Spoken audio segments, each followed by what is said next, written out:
Compliment and Plant-Based News present Plantapalooza. Join me in welcoming our latest headliner to the stage, interviewed by Compliment co-founder Matt Tolman. Carleigh, thank you so much for joining us this morning. I'm so excited to dig into all things plant-based cooking and scrappy cooking, which we will get to. And for those who don't know, I will just briefly say that you are a New York Times bestselling author with multiple cookbooks and the founder of PlantYou, which also has a meal planning app and all sorts of other resources for people who want to explore the world of cooking plants. And a new upcoming title, which you just announced, scrappy cooking, which we're going to talk a little bit about today. Yeah. So I'm so thank you excited. again. Thank you for having me. I'm honored to be a part of it. Well, with that, I think we should start at the beginning to let folks get to know you a little bit, and then we'll work our way all the way down to through cooking plants to cooking the scraps that come from cooking plants, and maybe that'll be a nice narrative. But let's start just with, how did you discover a plant-based diet? Because I think from our previous conversations, you were obviously very motivated by the environment. I know you grew up with chickens and horses and kind of the animal side, but it was also, I think, a little bit motivated by health. So is it all three, or maybe just tell our story to let the audience get to know you a little bit? Yeah, I grew up on a complete standard American diet, meat and potatoes. I don't think growing up I ever had a fully vegan meal in my life. It always at least had some component of meat or dairy in it. And growing up in Canada, actually, we had a food guide, which has since changed in my adulthood. But as a kid, it had its sections for like meat and dairy. So my parents were doing the best they thought, and that was what I ate growing up. And it wasn't until 2015, when the World Health Organization came out with breaking news that red and processed meat were now classed as group 2 and group 1 carcinogens, that a light bulb sort of went off in my head. And really it was driven because my dad had colon cancer when I was 11, stage 2 colon cancer, had surgery, chemo, the whole bit. He's still here today. So that's a spoiler alert. But he had just continued eating meat and dairy post this diagnosis, not knowing that these things could have very well contributed to the colon cancer. So when this news came out, it was very shocking because the government in Canada had been recommending that we eat these things, and it was felt so contradictory. And then I always say that going plant-based is like opening Pandora's box, because we started watching all of the documentaries, Cowspiracy, Forks Over Knives, What the Health. And then I really started digging into the books. I loved How Not to Die by Michael Greger and Eat to Live by Dr. Joel Fuhrman. And I was just so shocked at what I was reading, because it was really so evident from a science perspective that a whole food plant-based diet was not only the most longevity promoting diet in the planet, also was the best for our environment and the animals. So I had no choice in my mind but to make this shift to start eating plant-based. I just had no idea how to cook. So at the time when this was all happening, I was actually up in Northern Ontario. I was living on my own in a tiny, tiny bachelor apartment. And I was working as a radio host because my background's in journalism. So really I was digging into this, very excited about it, because I have a very curious mind and kind of look at things from a journalism perspective. And I had to teach myself how to cook, because to this point, I really wasn't a big vegetable eater, had only really eaten chicken, rice, green beans. And I started documenting my journey, and that's how PlantYou was born. It was really out of this this sharing of myself going plant-based, and kind of became this thing outside of myself over the years, which is incredible. Yeah, it is incredible, and it's so. I was just pondering. It is so surprising to hear, because you would imagine, you were a cook in a restaurant, right? Or you had some other formal Oh no. training, and it's the exact opposite. So what's interesting about that is that it's so relatable, and exactly where I wanted to take this conversation, because part of this summit, we've been hearing from doctors and from PhDs and from dietitians about the potent, antidote to so many diseases, which is a plant-based diet. But you're really the practitioner in some ways. You're the implementer, right? Because if you can't get the plants inside of you on a regular basis every single day, if you can't take the medicine, it doesn't really matter if you have the education. So I'm really excited to kind of delve into some of the tips and tricks to make that journey more smooth for people. What do you think if so let's start with someone like you, at that moment, if you've never been a chef, if you've never been a cook, if you've never been someone who felt at home in the kitchen, what are the few tips that you would encourage people to really start thinking about? So the number one thing I tell people to do when they're thinking about going plant-based is to take an audit of what they typically eat in a week. So look at what you're eating for breakfast, lunch, and dinner. Write it down. If you have a healthy relationship with food, write down what you're eating in a week and look at it. And the reason I'm telling people to do that is because I really think that, number one, when you go plant-based, you don't want to start from scratch, overhauling your diet completely and trying all of these new crazy recipes you're not familiar with. I tell people to build on the food that they already love.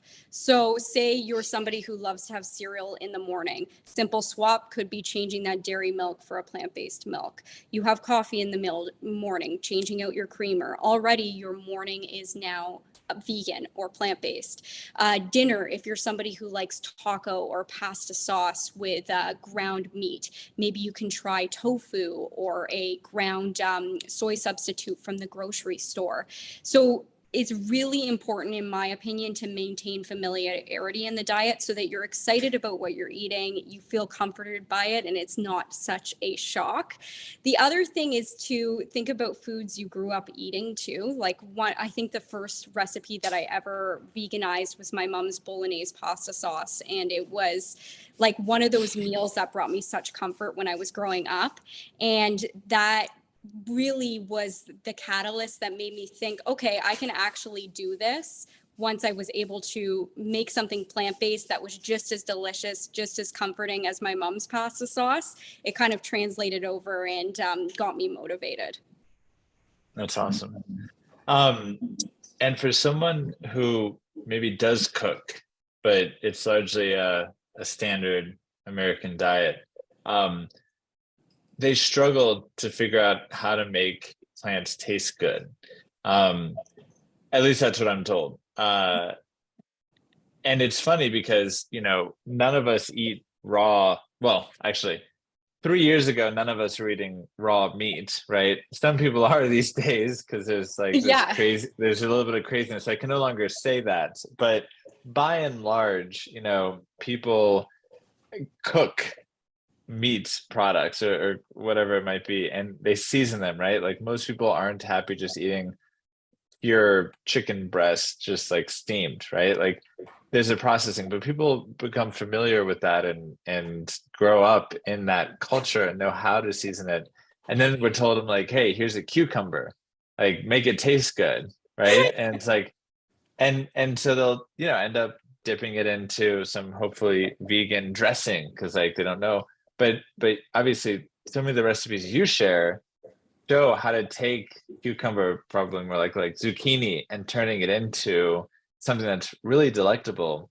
So if they're intimidated and maybe don't have your cookbook yet, like are there some spices, some manners of cooking things, some tips that you can share just broadly speaking to make plants taste good? Absolutely. So number one, it's kind of like just what you said, that if you are somebody who eats animal products right now, meat, you are not just going to throw a chicken breast on the grill and not add salt and pepper, not add like a steak spice or a barbecue sauce to make it taste delicious. So the same goes for plants. I remember when I first went plant-based and tried tofu, I was like, how does anybody eat this? Now tofu is my absolute favorite food. I probably eat it every day, and it's all about the seasonings. So kind of back to my point before is, do you have a seasoning that you really like? Like maybe you really like a shawarma sauce, or you really love the taste of barbecue. You can emulate all of these flavors with spices and sauces and plant-based deliciousness, because it is the plants that is making that meat really, really palatable. Like think of ribs, for example. It's the barbecue sauce, it's the char on the ribs that is making that so delicious. And these are things we can easily emulate with plants. One of my favorites is I really love tempeh. Tempeh is a fermented soy product, and it's excellent for you. It has probiotics, it's delicious, it's high in protein, comparable in protein to your meat products. And if you put that on a grill with some barbecue sauce, it is just so good, so good. I would challenge anybody to put that up against like something like a rib, and I think they're going to be really satisfied. And the cool things that happens when you start, I always say again that when I first went plant-based, it was so overwhelming, but there are like thousands and thousands of edible plants. But prior to that, people are like, a plant-based diet is so restrictive. Prior to going plant-based, I felt like all I was eating was like chicken and beef, chicken and beef, chicken and beef, chicken wings, whatever. Then you go plant-based, and it's suddenly like your whole world is opened up to all of these plants, and it actually becomes more diverse what you eat, and it becomes so fun to cook. I fell in love with cooking through plant-based eating. So hopefully that inspires somebody who's listening. If you've never cooked before, it can actually be a really adventure. And then finally, one thing I want to add is, so I went plant-based when I was in my early 20s, and I used to get really scared of cooking chicken prior to that I was going to get sick. Right. And then you go plant-based, and like really, I say to people, you can't screw it up. Like unless you burn something to a char, it is edible. You're not going to get sick, and you can save it. Like if you over season a soup or something, there's not meat in there that's gonna that's iffy. Like you can save it. So the stakes are low. The food is delicious. You're gonna feel great. It's a win-win-win. Yeah, that is absolutely true. I think about that so much, because while I didn't cook a lot for myself as a bachelor, it was pretty much, like the typical barbecue, right? Like I knew how to grill things. I think I've been vegetarian since I was like 20. So even I know then, you forget. I mean, Yeah, like I think I did some fish, right? Like that was the most gourmet I could get. But anyway, point is that, it is sometimes I go and we'll be at a friend's house, right? It's like we bring our vegan foods and we see them like handling chicken or whatever, and like they're touching all these things, and I'm like sitting there like rocking back and forth, like just seeing the contamination spread. And or like raw eggs, right? It's like I see, like we'll be at like my in-laws, and they're like making eggs for the other grandchildren or whatever, and it's like I see them like crack the eggs and use the same spoon, and like put the spoon to the side, and like the eggs are cooking, they still using the same spoon that they were turning the eggs before. I'm like, shouldn't you like get a new spoon, because like that's raw eggs and those are cooked anyway. So I'm with you. It's really nice to just know like you can effectively, not screw up, right? Like the worst thing that happens is that like the cauliflower is a little crunchy still, right? Because like you didn't cook it through. It's like, a big deal, right? Like there's a little extra crunch. It's not, the carrots are a little hard still. It's like that's the absolute worst thing that can happen to you. Exactly. You can really, I think it's such a gateway to fall in love with cooking. Plants are so delicious, and they really are what make meat delicious, in my opinion. So, and then the other thing I tell people too is that when you're going plant-based, like it can be very overwhelming to be like, okay, I'm going to be vegan now, right? And I don't think it's necessary for everybody to become 100% vegan. We can eat a plant predominant lifestyle without 100% eliminating animal products from our diet. And that could even look like for somebody making plants the star of your plate. So prioritize the vegetables and the grains and these delicious foods you're cooking, and start reducing the amount of meat on your plate is a very good place to start. And also trying out vegan restaurants and really just expanding your culinary palette rather than going full in right away. And then one other thing I want to add is I think the number one thing a lot of people struggle with, they'll get motivated, right, to go plant-based, and they have a why, they have a reason, but then they get derailed because they go to a birthday party or they go to their in-laws and they don't want to say no. They don't want to not participate in a family thing. They don't want to not have turkey on Thanksgiving. And I always say to people, if that's the only thing keeping you from going 100% plant-based, then have the turkey at Thanksgiving and move on. It's about what we're doing 99.9% of the time, not those one little bumps in the road that are making up for both a healthier diet for ourselves and the planet and the animals. Yeah. I'll use the analogy to alcohol, because I think a lot of people are like, I don't ever want to drink, right? Like it's poison, it's a neurotoxin. We hear all these things, like nothing good comes from it, right? And it's like, but like we have this thing that goes off in our head that says, I could never imagine life without alcohol. Like, am I not going to drink champagne at the wedding? Like, am I not going to like have that like special glass of red wine if I go to a vineyard, right? And it's like, my philosophy is like, I don't think about all of that, like the future, right? Like, which doesn't exist in but not to get metaphysical, like all we can do is like the here and now. Like, and so I just tell myself, like, I'm just not going to drink today. Maybe I'll drink tomorrow. Maybe it's next week. Maybe it's next month. Maybe I will at that wedding, right? The one wedding that you have in your mind. But it's like, but today I know I'll feel better going to bed and waking up tomorrow morning if I don't drink. It's more aligned with my values and goals and all this stuff. And so like, I'm just not going to drink today. Whatever happens in the future happens in the future. I don't have to categorize myself as like being sober, or now to extend the analogy, like being vegan, right? Like I don't like, let's forget about that. It's like, today I'm going to focus on eating as many whole plants as possible. And that's what I always encourage people who ask, like, I could never go plant-based. I just couldn't give up such and such, right? Or like I couldn't bear my grandmother's face if I don't eat her special thing on Christmas, right? It's like, okay, but don't worry about that. Just today, focus on like having oatmeal instead of the omelet for breakfast, and then have a giant salad, right, for lunch. And then like, don't even think about dinner. Whatever happens during dinner, it's cool. Like, just focus on today, this meal.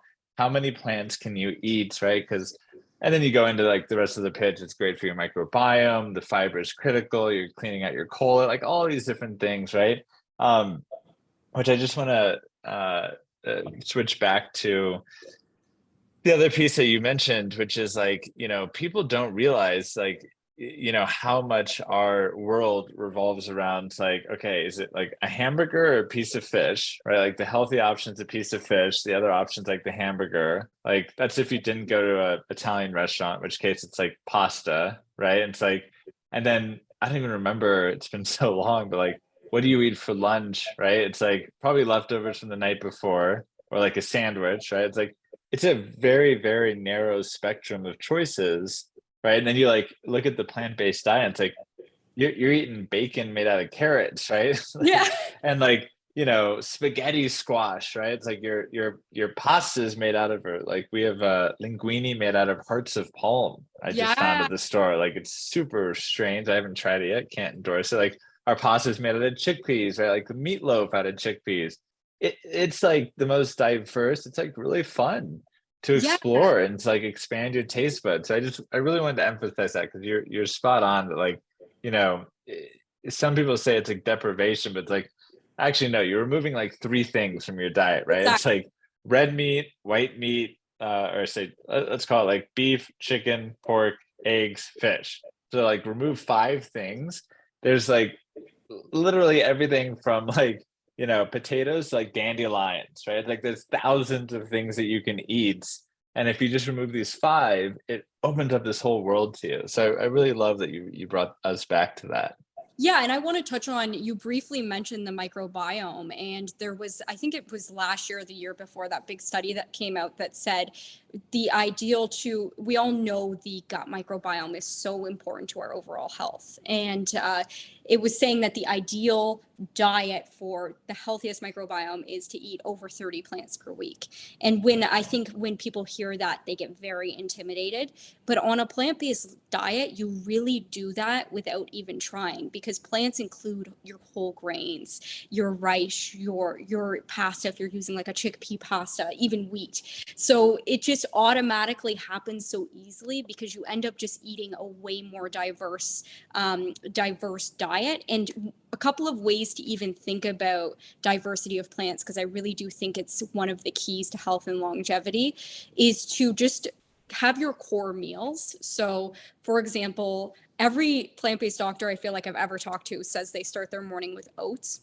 So oats, you could have oats every morning, and you could add different seeds to your oats every morning. So you've got your hemp seeds, your flax seeds, your chia seeds. You can add different berries, different fruit to your oats every morning, and just mix it up like that. Maybe you have a stir fry or a curry a couple of days a week. Go to your grocery store and peruse the aisles and see what different vegetables you can integrate into that. And the easier, I know we both just watched the Blue Zones documentary, and they talk a lot about how for longevity, it's like making these things in your life that are healthy habits passive. And I think once you hit the ground running and really dial in those like core meals that you eat every week, because we are typically eating a curry every week, oats for breakfast, but it's just mixing them up. So the sooner you can dial those in and then just start integrating a diversity of plants, your health is just going to skyrocket. You'll feel so good.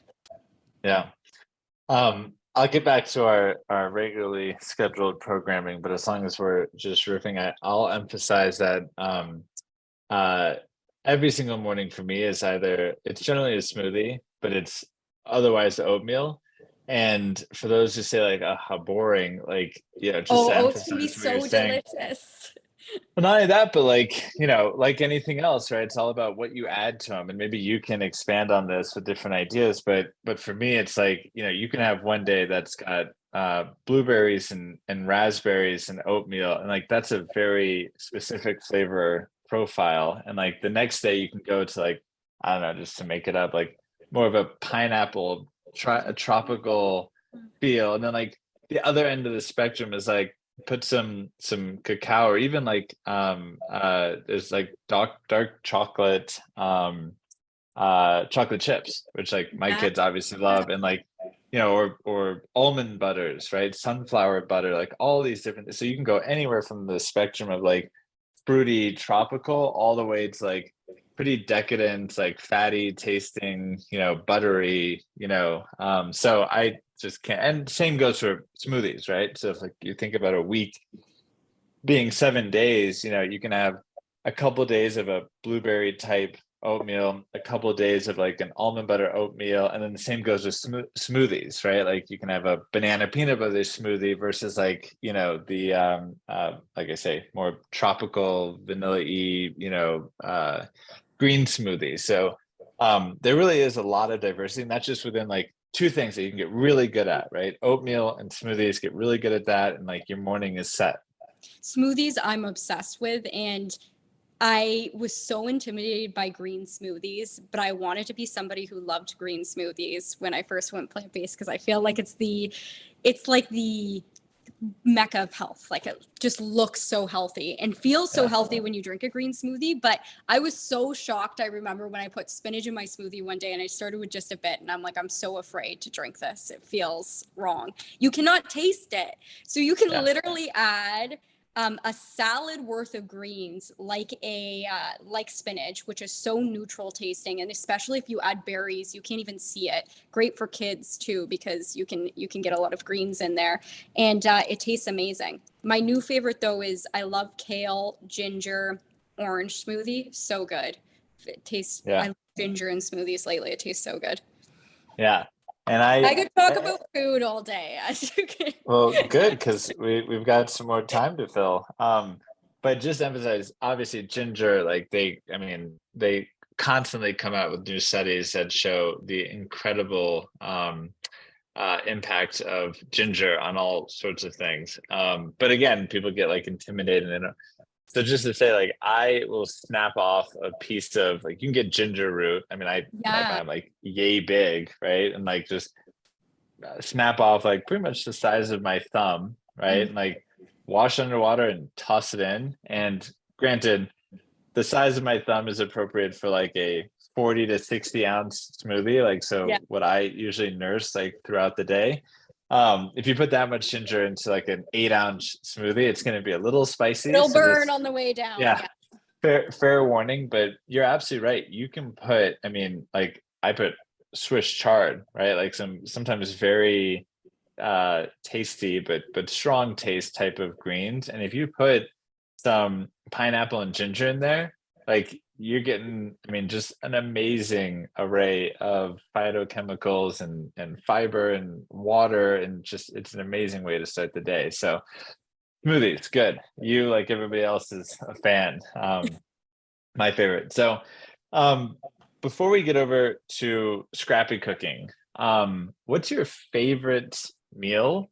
And what's your favorite easy meal? Because if people haven't picked up on the theme here, like I hope everyone will go Google PlantYou, find your cookbooks, find your YouTube channel, most of all, because that's a great way to, like, I mean, there are some people like my wife who can go to like the New York Times cooking app, right, and find like some beef stroganoff stew, pasta, whatever, and be like, oh, okay, like I'll just swap this in, swap that out, like veganize it, like bam. But like for someone who's easing into the lifestyle, like finding a channel like yours and just watching how you go through and cook these amazing meals is just so useful. So I hope people will check that out. And when they do you have a favorite recipe that they should absolutely check out? Yeah, I have lots. You got to pick one or favorite. two. Two. Okay, We'll give you so my two. favorite that I always tell people to make is the bolognese pasta from the PlantYou cookbook. So my first cookbook. And the reason being that it's just so good and it's so versatile. So basically what you do is you can use a store-bought pasta sauce, you can make your own, but you throw vegetables into a food processor. So anything you have. So mushrooms, bell peppers, spinach, onion. I often put tofu, extra firm tofu, throw it in the food processor, ground it, and then add it to a pan with like balsamic vinegar, nutritional yeast, lots of spices. And then you add your pasta sauce and it makes the most beautiful, like thick bolognese pasta sauce. We make that all the time. And it's great for when you're at the end of the week and you are like, okay, I have all these vegetables that I didn't use up, throw them in, and you've got like a very fibrous, delicious meal. So that's number one. My favorite food on the planet is like a Thai red curry. And my husband and I went to Thailand years ago in 2016, I want to say. So right after I'd gone plant-based, and I was very worried about traveling and being plant-based, and tried Thai red curry for the first time. And I was like, this is the best thing I've ever had in my life. And we took a cooking class there in Thailand, and I learned how to make it. So I make it all the time. I have again, in my first cookbook, a Thai red curry. And my second one, I have a peanut butter Thai red curry, because that's like amazing. And again, you can put any vegetables you want in it. I usually go for bell peppers, carrots, bamboo shoots are delicious, bok choy, peas. So good. I had to make a note to look up the bolognese, but I'll just Yeah, it's quickly, good. Do you leave it kind of like when you say food processor, are you're bringing that down to like a smooth texture, or so just like choppy? Like chopped. So really chopped. And I've even tried it with like carrot and celery, so you can make like a more traditional kind of ragu. But usually what I'm putting in there is garlic, onion. Like it's just quick in the food processor. It like chops it up. Tons of mushrooms. And I'm not like the number one mushroom fan, but you can't detect the mushrooms once they're kind of like ground up really small. and spinach, if you grind it up, it's so good. Tofu, I would recommend. That's like an addition that's not in the cookbook, but that we do because I'm always trying to increase the amount of protein in the meals when I can. But yeah, so good. Yeah. That makes sense because a bolognese, you'd want it a little bit choppier, like the meat substitute. You could chop it too. You don't have a food processor. You could just chop everything really fine. It's just going to be time consuming. But I was going to say, one of the things that we do, which is a great way, especially because we have kids, to sneak in a bunch of nutrients is essentially throw any fruit or not fruit, any vegetable into a high-powered blender with your red sauce. So you can buy a store-bought red sauce and then throw like 2 heads of cauliflower and like 2 bushels of whatever greens and a bunch of carrots, and then blend that up. And so you get this sauce, just because we usually do like a ton of carrots.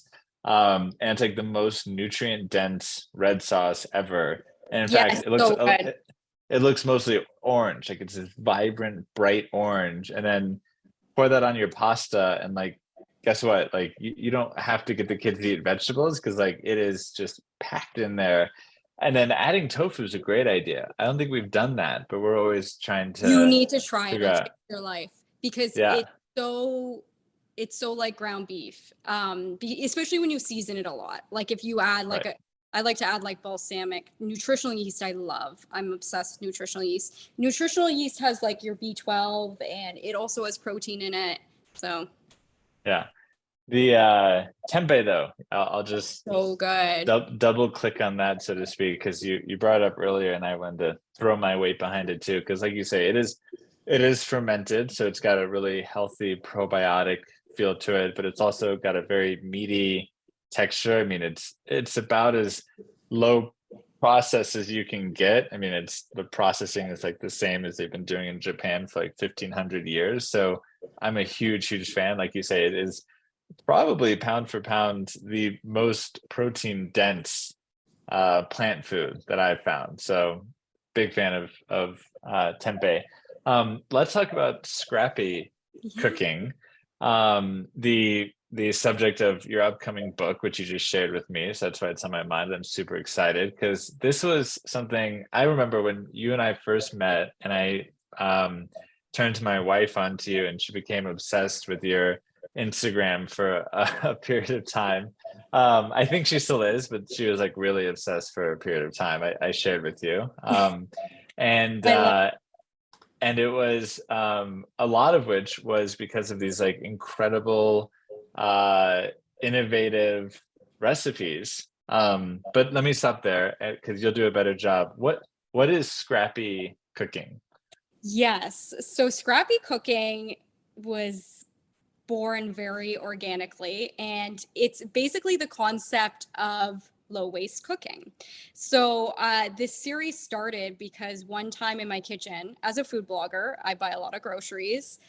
Groceries are very expensive. I'm very mindful of waste because a lot of people don't know this, but our food waste is a huge contributor of methane gas in landfills. It builds up and emits methane gas, which is not a good thing for global warming.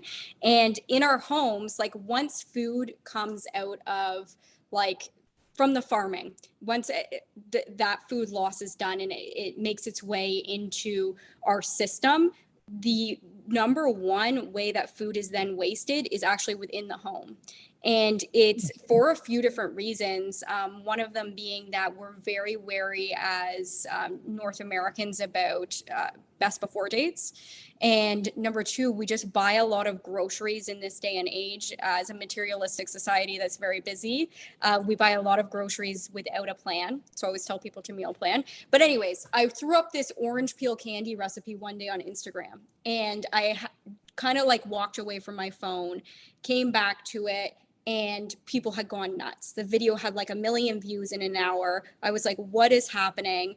And so I just rolled with it and called it Scrappy Cooking. And it's basically these videos where I take commonly wasted foods and transform them into delicious recipes. And it then became the concept of my new book, which is out in April, Earth Month, called PlantYou Scrappy Cooking. So we take anything from radish tops and turn them into pesto to broccoli stems and slice them up and put them into summer rolls. But really what the concept of the book is actually what we've talked a lot about in this interview, is that it's meant to arm people with recipes that they can look in their fridge and see what vegetables, what fruit they have on hand and interchange them into recipes. So we've got you covered for like the really scrappy stuff, like banana peel bacon, but more so they're really staple recipes. So if people loved the first PlantYou, I really think that they're going to love this book, because they're staples that I hope people can utilize in their home and just use what they have on hand. Because it's really important to me that for our pocketbooks, for our planet, and for ourselves, that we reduce our waste. That's awesome. And I don't think I'd seen the orange peel candy, but now that you It was mention number one, so it's the video's I'm not the super- best, but people yeah, like I'm gonna go back and find it. Yeah. Cool. I am curious. I don't want to go too far off in that area, because I want to just spend a little bit more time before we have to wrap up on scrappy cooking. But when you talk about food waste and best buy dates, which I get it, right? Like my wife's of been course. pregnant for like 5 years, and so like I am always maniacal, because like you get it in your head that like, you know, you're going to be sick or whatever, and like but as we said, it's not exactly like raw chicken, you know. So it's like Yes.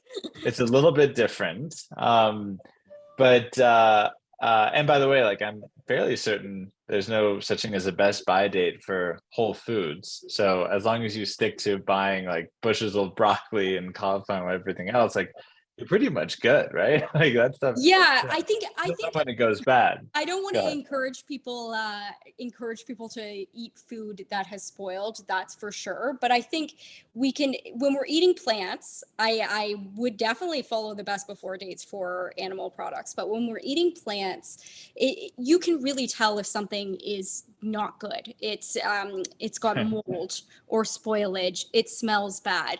If there's no evidence that the food is not good and it's a whole food, like you said, like a broccoli, have at her. And I think the biggest thing is it's not only best before dates, but I think as a society, we're so busy, we're so go, go, go. And we run into the grocery store maybe on Sunday or Monday after work. And we're like grabbing things off the shelf, and we get home and there's no plan. So I think the number one way to start reducing waste in your own home, and remember, this is not just for the planet, you're going to save a lot of money. You can reduce really your grocery bill by half if you're really mindful about the food that you're buying and then eating. Meal planning. So I'm not saying that you need to go and get our meal planners that we have, or a cookbook or anything like that. This can be as simple as the notes app on your phone, writing down, what am I going to have for breakfast, lunch, and dinner this week? What am I thinking for snacks? And then kind of making a corresponding grocery list. This can really take like 10 minutes, and it's going to also save you time during the week and really save your budget and the groceries that you buy. So planning is really my number one thing when I tell people about reducing waste. Yeah. And composting, you can compost. A lot of my city has like a green bin program where they pick up waste every week and they compost it. So say just a little bit more about how you meal plan. Like what's that look like? Sunday night, your notes app you just mentioned. Obviously you have the PlantYou meal planner app. But for someone who maybe wants to go low tech, because that's always the easiest place to start. You know, I feel like a lot of us, you know, we want to change our life, so we download the apps and we buy the yoga pants and like we do all this stuff. It's like you should just start walking. Just like go walk, right? It's like just make it as simple as possible to start, because otherwise, you know, there's too much friction. So tell us a little bit about how you approach and what advice, you know, more so than you just shared, because I totally agree with you, and it's something that we can certainly do better on in my home. Everybody can. I mean, I am no saint. Like, I'm a food blogger. I'm making recipes every day. And there's definitely some wastage. I just try to be mindful as I can about it. I think the big thing is like paper to pen. grab a piece of paper, do like a little grid, Monday, Tuesday, Wednesday, breakfast, lunch, dinner. Maybe you don't even eat breakfast, lunch, dinner, snacks. Okay, I'm gonna have pasta this night. I'm gonna have tacos this night. Okay, so I need this many things of tofu, this, and this. And even if you don't like stick to the grid, I think you're gonna be way better off than if you just head to the grocery store without a plan. The planning is just number one. And honestly, the simpler the better. That's how I do it these days. I'm in a bit of a unique scenario where I'm constantly testing recipes and filming recipes. So it's probably a greater pace of cooking than what somebody is normally at. But I am often pen to paper or like on my iPhone notes app. Okay, I want to make like fresh spring rolls this week, or I need to pick up that granola. And yeah, I even find grocery delivery can be handy for reducing waste, because when you're not in the grocery store and you're not looking around and like, ooh, I want that. You can be like very particular and mindful about what you're planning. And then one tip I have, if you're ordering groceries on, say, like an Instacart, is you can actually just pass them a note and tell them not to put like the groceries in the little plastic bags. Because at the end of the day, when it comes to your house, I hope you're going to wash your groceries, your fresh produce anyways. So it doesn't matter whether it's touched the cart, it's already been on a truck. You should be washing your food. So eliminate the bags, and that's one way that I find really helpful is grocery delivery. Yeah, I totally agree with that, by the way. I am it doesn't help if you have kids in the grocery, because like I can they're imagine. just like reaching for anything that they can, and all the packaging is designed to appeal. So it's like these bright colors, and I'm like, you don't even know what is in that bag. Like, no, we can't get, it's like croutons. Like, we don't need those croutons, right? It's like, we don't need gluten. So, but yeah, you're much more targeted if you are just, you make your list, you go on. And also I will add, to make it easier, like you can be adding to the app. So we use Instacart, and so if you run out of anything from soap to avocados or bananas, like these staples that you just always want to have on hand, like you can just open the app and add to it, right? And like as a family, right? Because my husband, right, and so so then comes Wednesday or Friday or Sunday, whenever you order, like you've already got all those things, you don't forget anything, and if you have those staples, like we just always, again, oatmeal every morning for my kids. And it's like, if we didn't have, almond butter, although I will say, another cheat, probably not the most environmentally friendly, but we have found peanut butter and almond butters that use olive oil instead of palm oil on Amazon. Really?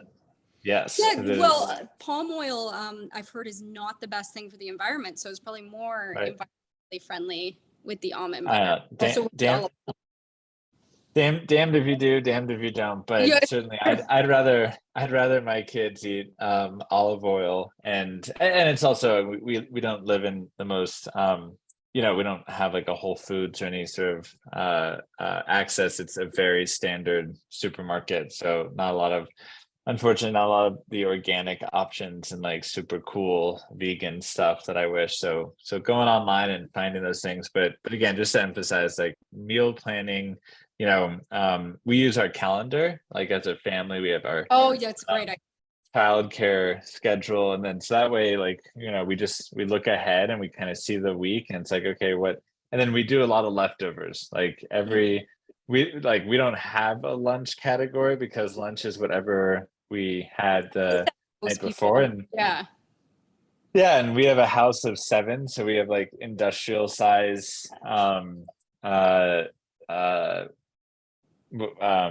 pots and pans, right? So it's like we just, and so it's like, instead of 3 boxes of pasta, it's like 4 or 5, because like we know, half of it's going to be eaten the next day for lunch. And it just takes a lot of stress out of the week. But like I say, planning for Sunday, you're looking at like the nanny's schedule, like the school schedule, your schedule, and then like just carving out like 5 o'clock every day. I have sort of the family's meal planned out. Then you triangulate that with your grocery order, and the rest is just execution, which we can look to the PlantYou cookbooks and YouTube channel for help.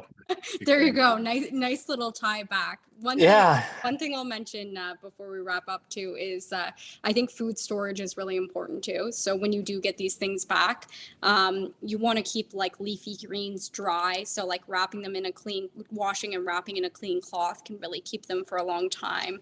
Berries in a sealed container, things like potatoes in a cool area like a cellar. These are very Googleable things.